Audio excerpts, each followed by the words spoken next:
딱 4년 된 것 같습니다.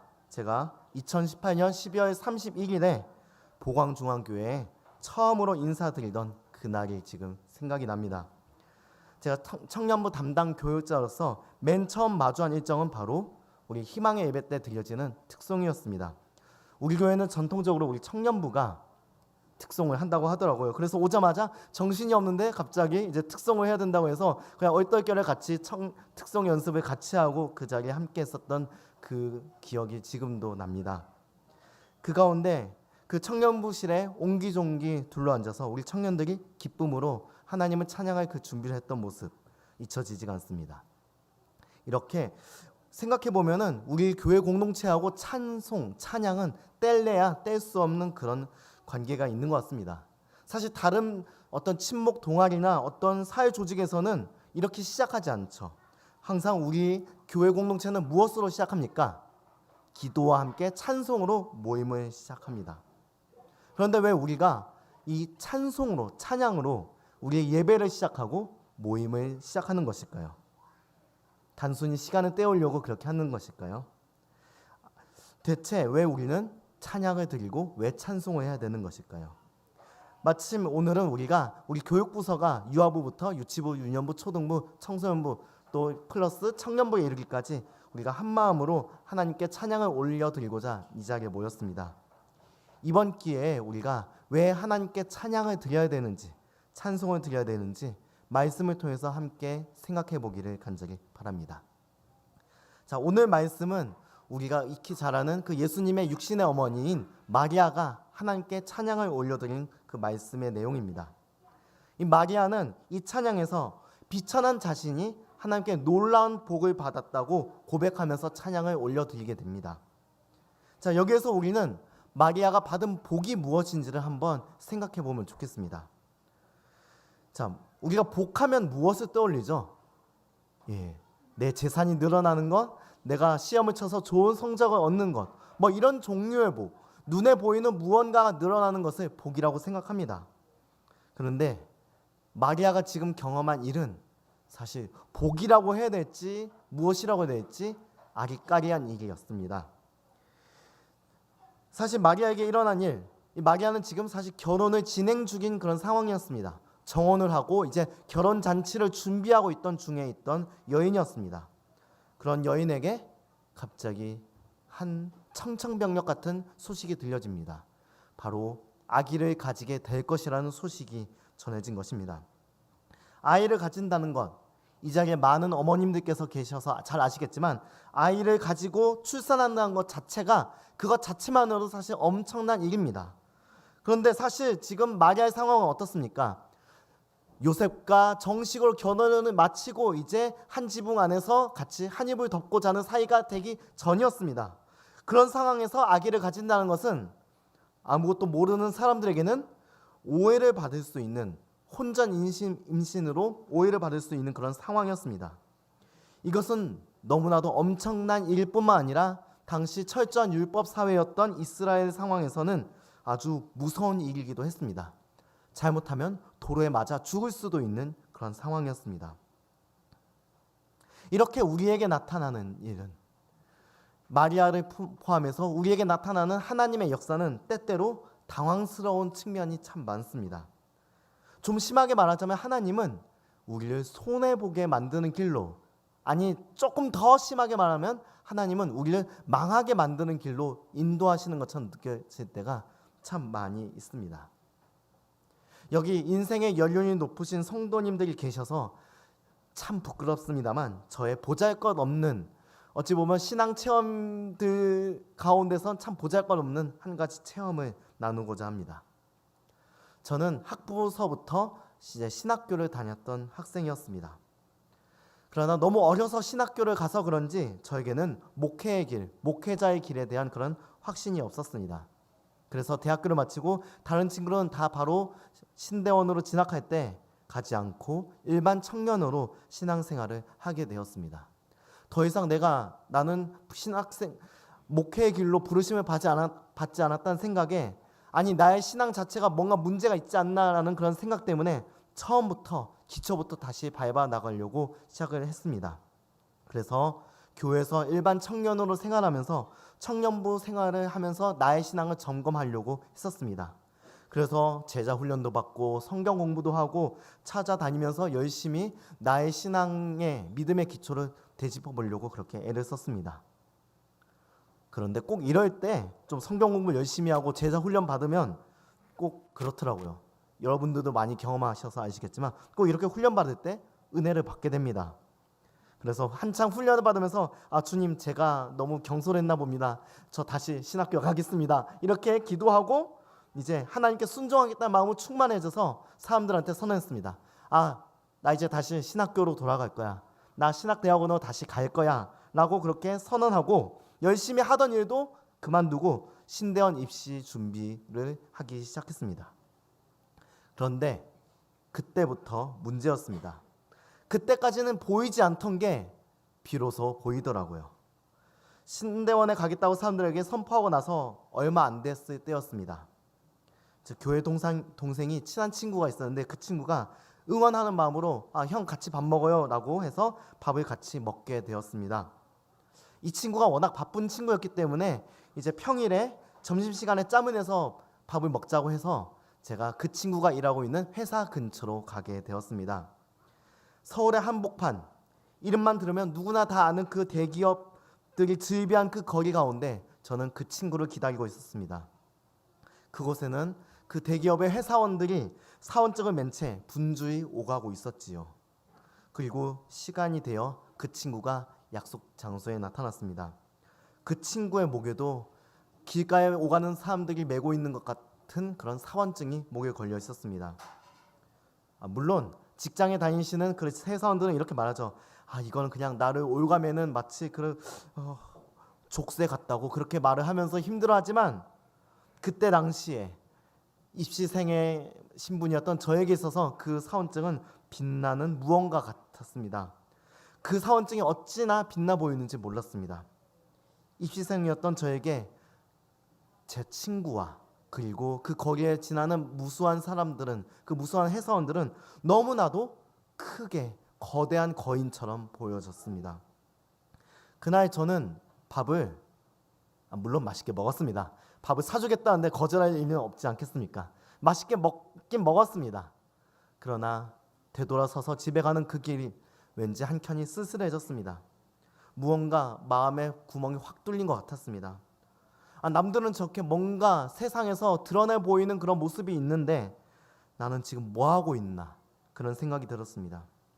특별히 내가 가려고 하는 이 길은 안정과 거리가 먼 길인데 내가 무슨 정신으로 그런 결단을 했나, 마음속으로 엄청 흔들리며 후회하며 그렇게 되돌아갔습니다. 그날 하나님 앞에 크게 버럭버럭 소리를 지르면서 하나님께 따졌습니다. 하나님, 왜 제가 성경 공부를 하다가 은혜를 받게 하셨나요? 왜 제자 훈련을 하다가 은혜를 받게 하셨나요? 왜 제가 신대원 가겠다고 결단하게 하셨나요? 결단은 제가 해놓고 저는 주님 앞에 괜히 투정을 부렸습니다. 주님 탓을 했습니다. 그렇습니다. 인간적으로만 보면 하나님은 참으로 당황스러운 하나님이십니다. 하나님은 어찌 보면 우리를 손해보는 길로 이끄시는 것처럼 보입니다. 왜 이렇게 우리를 성공의 길, 눈에 보이는 복을 받는 길로 인도하는 것이 아니라 왜 험난한 길로, 좁은 길로 가게 하시는 것일까요? 하나님을 참 원망하게 될 때도 많았습니다. 자, 그런데 오늘 성경에서 어찌 보면 저보다 더 곤란한 상황에 처한 이 마리아, 무엇을 하고 있습니까? 원망하고 불평하는 것이 아니라 찬양을 올려드리고 있습니다. 오늘 말씀 가운데 마리아는 이 당황스러운 하나님의 역사하심을 복으로 받아들이고 찬양합니다. 그는 대체 어떤 이유로 이렇게 찬양을 하는 것일까요? 그것은 마리아가 천사를 통해 전해받은 하나님의 메시지를 통해서 소망을 발견했기 때문이었습니다. 우리 함께 그 천사가 전한 메시지를 함께 읽어보도록 하겠습니다. 누가복음 1장 31절부터 33절까지의 말씀을 우리 함께 읽어보도록 하겠습니다. 이제 함께 같이 읽어보겠습니다. 보라, 내가 잉태하여 아들을 낳으리니 그 이름을 예수라 하라. 그가 큰 자가 되고 지극히 높으신 이의 아들이라 일컬어질 것이요 우리 주 하나님께서 그 조상 다윗의 왕위를 그에게 주시리니 영원히 야곱의 집을 왕으로 다스리실 것이며 그 나라가 무궁하리라. 아멘. 자, 여기에서 보면 다윗의 왕위가 다시 이어질 것이라는 소망이 드러나 있습니다. 다윗의 왕위, 이 자리는 오랫동안 비어져 있었습니다. 당시 이스라엘 땅에는 참된 왕이 없었습니다. 물론 헤롯이라는 왕이 있었습니다. 그러나 그는 다윗의 후손이 아닙니다. 그는 로마의 권력을 힘입어서 세워진 가짜 왕일 뿐이었습니다. 이스라엘은 지금 마치 그 옛날 자신의 소견대로 행하던 사사시대와 같은 그런 왕이 없는 시대였습니다. 자, 이 사사시대를 우리 한번 떠올려보면 좋겠습니다. 이 사사시대를 담고 있는 그 사사기의 이야기를 우리 한번 살펴보겠습니다. 특별히 사사기 17장 이후 사사기의 후반부는 내 마음대로 사는 사람들의 전형적인 모습을 우리에게 잘 보여줍니다. 첫 번째로 사사기 17장에서 우리는 미가라는 한 사람을 마주하게 됩니다. 이 미가라는 사람은 복을 너무나도 받고 싶어 했습니다. 눈에 보이는 물질의 복을 받고 싶어 했습니다. 그렇게 해서 어떻게 합니까? 우상을 빚어서 자신의 집에 모십니다. 그리고 그것으로 그치지 않고 갈 곳이 없어서 헤매는 한 레위인을 데려다가 자기 집에 개인 제사장으로 삼습니다. 자, 그러나 미가는 어떻습니까? 복을 받지 못합니다. 엉뚱하게도 그 신상과 제사장을 탐낸 단지파에게 그 신상과 제사장을 빼앗기고 맙니다.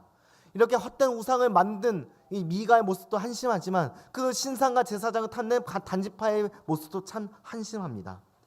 자, 이뿐만이 아닙니다. 이 미가의 이야기 다음으로는 어느 레위인의 이야기가 등장합니다.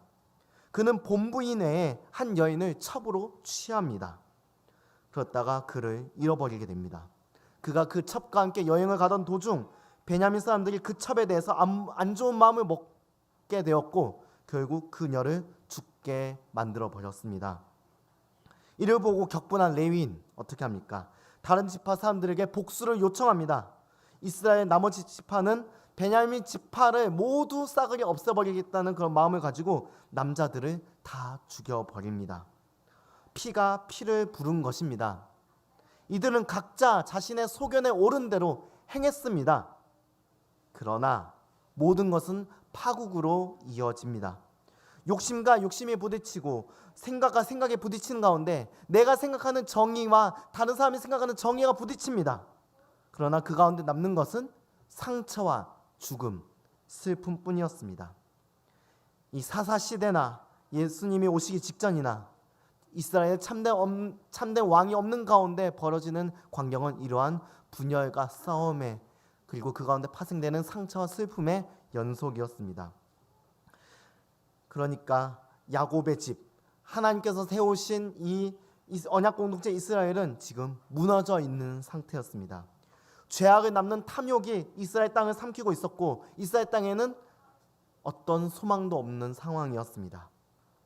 그러나 천사는 마리아를 통해 이 성령으로 잉태되어 나게 될 이 아기가 무너진 언약 공동체를 다시 세우고 이스라엘을 회복시킬 것이라는 그런 비전을 마리아에게 보여줍니다.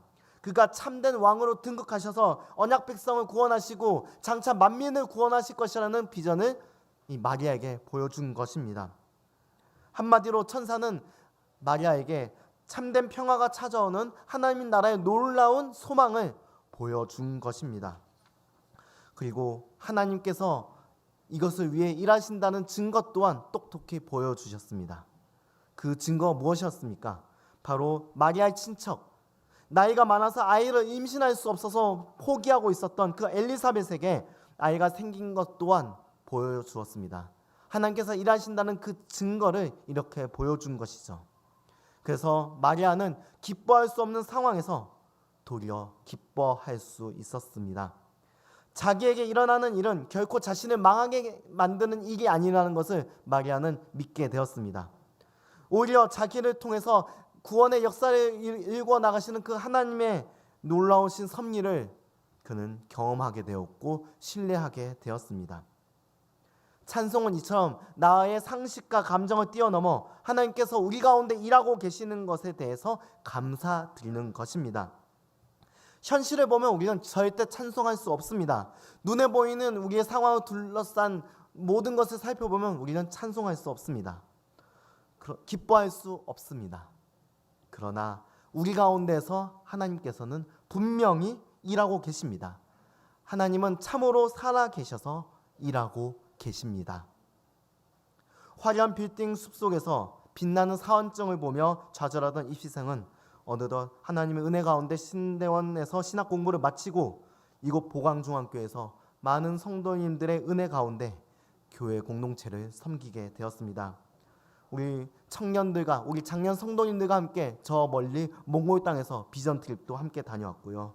또 이 코로나19의 전대미문의 상황에서 함께 어려움을 이겨내기도 했습니다.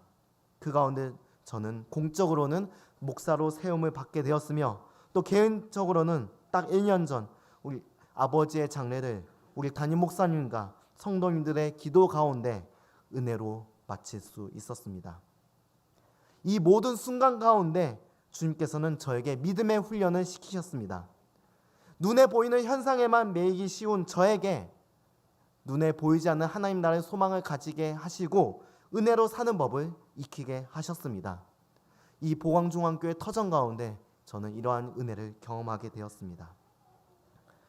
눈에 보이는 현상에만 집착하고 눈에 보이는 가치만 따라가면 우리는 좌절하고 넘어지게 됩니다. 그러나 우리 가운데 일하고 계시는 하나님을 믿고 따라간다면 우리는 하나님의 역사가 이루어져 나가는 것을 목도하게 될 것입니다. 그리고 그 역사에 우리 함께 동참하게 될 것입니다. 우리가 할 것은 이미 주어진 이 하나님의 은혜에 감사드리며 또한 앞으로 주어질 하나님의 은혜에 또한 감사드리는 것입니다. 또 감사하며 찬양 또 찬양하는 것입니다. 여기에 우리가 찬양 드려야 할 이유가 있습니다. 이제 한 해를 무사히 마치게 된 것을 감사드리며 우리 교회학교 친구들이 수료식을 가지게 되고요. 또한 우리를 구원하러 오신 예수님의 생일을 미리 축하하며 다시 오실 예수님을 소망하는 그 성탄 발표회를 우리가 이 자리에서 가지게 됩니다. 이 자리에서 우리 함께 이 험한 세상 가운데 하나님 나라의 소망을 갖게 하신 그리고 하나님 나라의 소망을 몸서 보여주신 예수님께 감사드리며 함께 찬양드리는 우리 성도님들이 되시기를 간절히 바랍니다.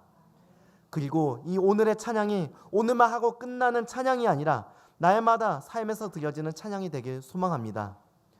아시는 분들은 아시겠지만 저는 이제 이번 주와 또 다음 주를 마지막으로 이제 다른 곳에서 새롭게 사역을 이어나가게 됩니다. 그러나 그곳에서도 저도 계속해서 소망을 가지고 하나님 나라의 소망을 가지고 함께 찬양하도록 하겠습니다. 그러니 우리 교회, 우리 보광중앙교회, 우리 모든 공동체 식구들께서도 늘 하나님 나라를 소망하면서 함께 찬양의 열기를 이어나가시기를 간절히 바랍니다. 우리가 찬양해야 될 이유, 그것은 바로 우리 예수님께서 하나님 나라의 소망을 우리에게 몸소 보여주셨기 때문입니다. 우리 함께 오늘 찬양 드리고 또 우리 삶에서 날마다 주님을 찬양하며 살아가는 우리 보광중앙교회 모든 성도님들이 되시기를 간절히 바랍니다. 기도하겠습니다.